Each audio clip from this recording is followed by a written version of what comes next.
Hey guys, Big Wheel Dog 82 in the soil. Guess what day it is? It's Father's Day.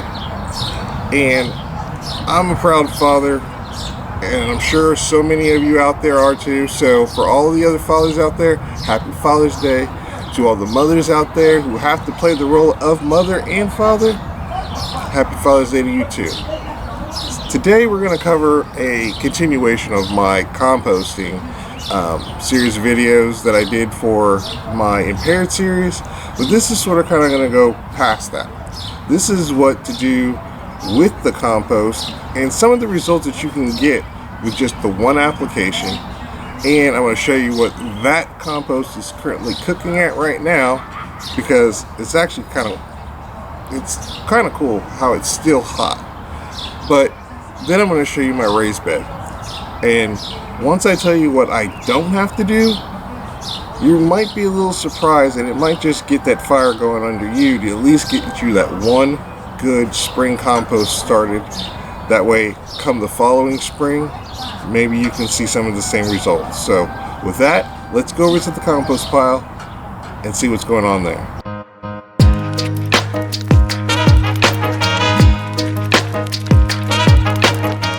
Alright, so here we have my compost pile, and I just stuck my thermometer through the front face of it, which I will show you here in just a second.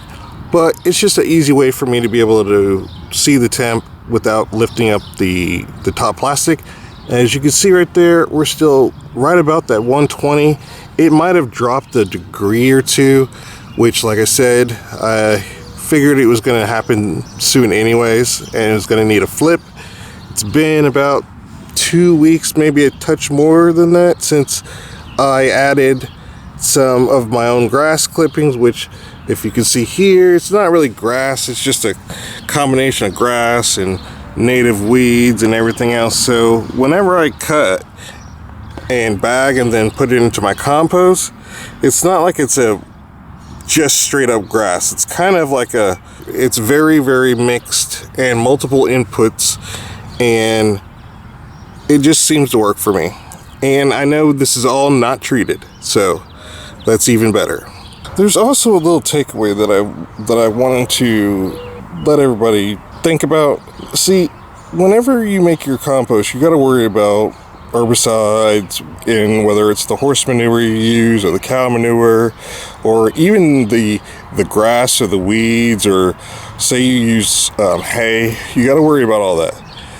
The thing that I always feel reassured by is that no matter when I come by my compost pile, you see all the weeds. I've even got tomatoes growing. Hold on, let's see. I've even got a tomato, a volunteer, growing there. And there's another volunteer growing there. If you're seeing all that around your compost pile, you can pretty much bet that your compost is going to be safe, because you add the water and everything else, and this is where you're concentrating all that stuff at. So if you are not sure about, oh, is my compost good, or are the amendments that I put into it okay and free of herbicides, I'm telling you, if you see this type of growth directly around your compost, more than likely you're a-okay. Alright, now here we are at my raised bed, and these are all just tomatoes. So the way I did it this year was my cherry tomatoes are in the back, they're indeterminates, and as you can see, some of them are already at the top of the trellis. And then there's 3 tomato plants here that are indeterminates, but they're large beefsteak or heirlooms. And then I've got 2 more indeterminate paste tomato plants down here.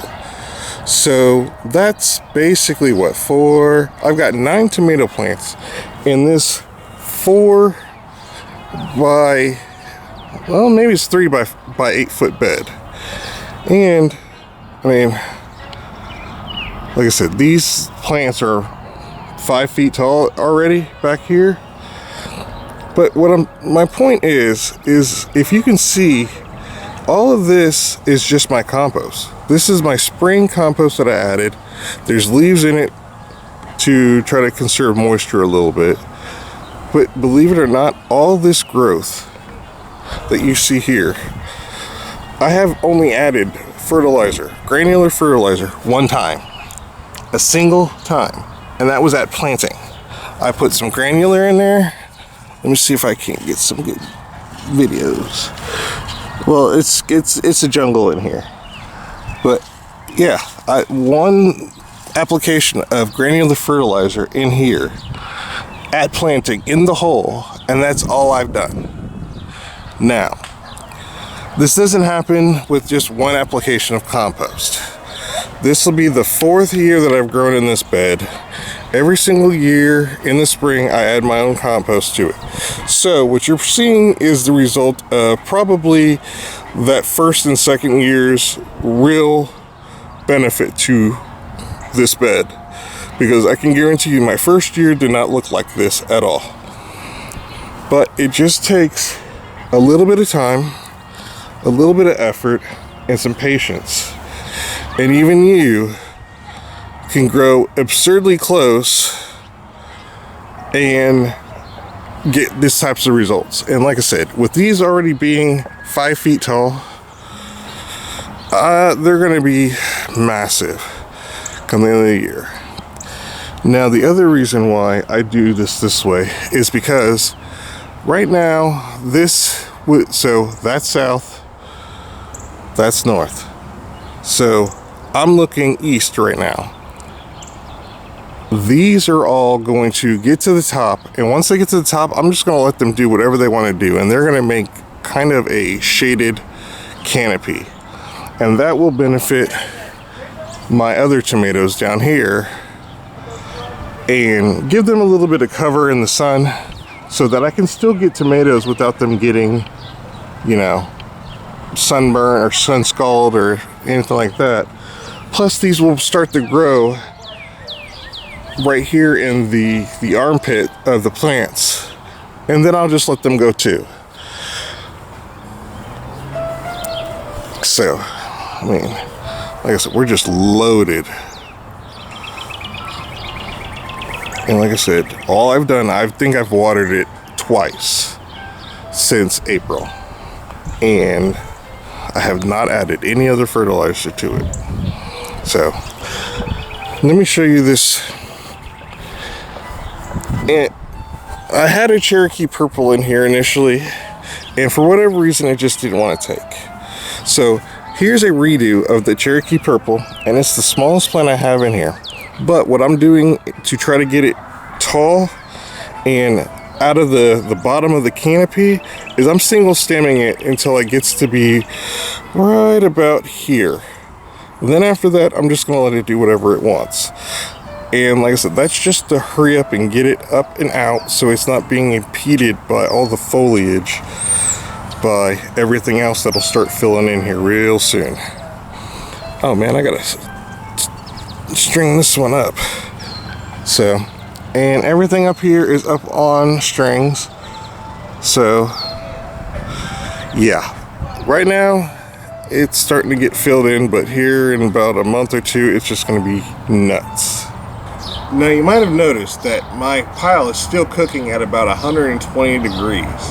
Now, being fully honest with you, I did pull out the compost that I had started back in my series of videos, which I will pin up in the corner for anybody that wants to see it. But I did pull that out, and I went ahead and I stoked it again with some just grass clippings when I was cutting my lawn, just because I wanted to build up some more bulk, because by the time it had settled down, I knew that it wasn't going to be enough for the purposes that I want to use it for come next spring. So with that being said, it's been cooking now for that 120 degrees for the better part of 2.5 weeks now. I haven't turned it once since then. That turn will be coming up here as soon as I start feeling. I'm still a little sore. I had a procedure done at the hospital, and I'm still a little sore, so it might be a couple more days before I do that, but that is coming. Now, the tomatoes. Did you see that? All those tomatoes are growing, and the only time that I've added any kind of fertilizer was at planting, which was just granular fertilizer, a little bit of bone meal, and worm castings. That's it. And that was done back in April, like late April. No, it was done on the 1st of May. I'm sorry, the 1st of May. And from then to now, some of those plants over there are 5 feet tall. Yes, they're being single stemmed to some extent, and now some of them have 3 or 4 stems that I did intentionally. But yeah, all that's growing. Then I've got all those determinants right there in front. Some of them are indeterminate, but they're just large beefsteak type tomatoes. I've got the Cherokee Purple it's getting there. I'm single stemming that until it gets about the right height, and then I will let that one branch out to 2.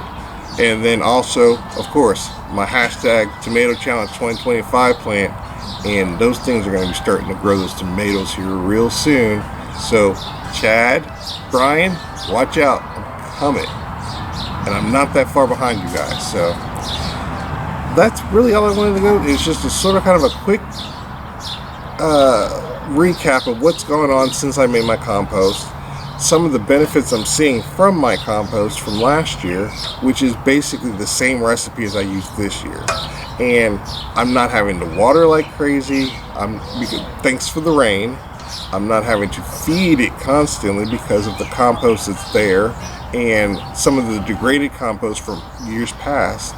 But I've also got some of the leaves that are still there, and it's not even fully covered yet. I'm still planning on putting straw down when it gets hotter, just to keep that soil cooler and wetter. And dude, we've got plenty of tomatoes over there starting already. I can't wait till they ripen. So with that, that's all I've got for you guys today. So I hope that you guys are getting epic results from your gardens, and I would love to hear about it down in the comment. Let me know what's going on. What do you have growing? What's doing real good? What's doing not so good? It all helps. It'll help somebody, I promise. So with that, Big Will Dog 82 in the soil, and I'm out of here, guys. See you later.